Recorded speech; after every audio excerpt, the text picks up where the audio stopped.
جون اصلا ندارم موزوری در گوشه قشونی تو کردم موزوری اینه که باقی بوده کمی سیزونیش ده همه تاش بشینم گزانی شوا راحت کنه جون ای جون فایزه بوده شما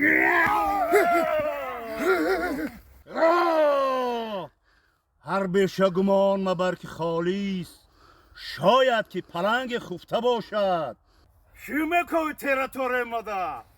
من فهمیدم که در تیراتور یکم پلنگ هسته گفتم یکی گشنه نباشی یا نونوان یه جونتا گردمه جونتا گردمه مردا بدم گوشنگی دا